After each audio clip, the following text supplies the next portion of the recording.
ನೀವು ನಂಬಿದ ದೇವರು ನಾನಿದ್ದೀನಿ ನಾನಿದ್ದೀನಿ ನೀನು ಭಯ ಬೀಳಬೇಡ ಅಂತ ಹೇಳ್ತಾನೆ ಇರ್ತಾರೆ. ಯಾವುದೋ ಒಂದು ರೀತಿಯಲ್ಲಿ ನಿಮಗೆ ಸೂಚನೆ ಕೊಡ್ತಾನೆ ಇರ್ತಾರೆ. ಆದರೆ ನಾವು ಮನುಷ್ಯರು ಅದನ್ನು ಅರ್ಥ ಮಾಡ್ಕೊಳ್ಳೋದ್ರಲ್ಲಿ ಯಾವಾಗಲೂ ಫೇಲ್ ಆಗ್ತಾ ಇರ್ತೀವಿ. ಬಟ್ ಸಣ್ಣ ಸಣ್ಣ ಸೂಕ್ಷ್ಮಗಳನ್ನ ನೀವು ಅಬ್ಸರ್ವ್ ಮಾಡಿದಾಗ ಆ ಯೂನಿವರ್ಸ್ ಅನ್ನೋವಂಥ ಒಂದು ದೊಡ್ಡ ಶಕ್ತಿನೇ ನಿಮ್ಮ ಹಿಂದೆ ಇದೆ, ನಿಮ್ಮನ್ನು ಕಾಪಾಡ್ತಾ ಇದೆ. ನಾನಿದ್ದೀನಲ್ವಾ, ನಿನಗೆ ಚಿಂತೆ ಯಾಕೆ ಅಂತ ಅಮ್ಮ ಹೇಳ್ತಾನೆ ಇರ್ತಾಳೆ.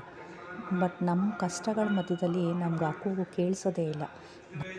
ಅಮ್ಮ ನಿನ್ನೆ ನಂಬಿದ್ದೀನಿ, ಕೈ ಬಿಡಬೇಡ ಅಮ್ಮ ಪ್ಲೀಸ್ ಅಂತ ಕೇಳ್ತಾ ಇರ್ತೀವಿ. ಆದರೆ ಮನಸ್ಸು ಮುಟ್ಟು ಹೇಳಿ, ನಿಜವಾಗ್ಲೂ ನಂಬಿರ್ತೀವ? ಅನುಮಾನದಲ್ಲೇ ಪ್ರಾರ್ಥನೆ ಮಾಡ್ತೀವಲ್ವ? ಬೇಡ, ಹಾಗಾಗೋದು ಬೇಡ. ನಂಬಿಕೆ ಇಟ್ಟ ಪೂರ್ಣ ವಿಶ್ವಾಸ ಅವ್ರ ಮೇಲಿಡಿ. ನಿಮ್ಮನ್ನು ಕೈ ಬಿಡದೆ ಕಾಪಾಡೋ ಜವಾಬ್ದಾರಿ ಅವಳದು.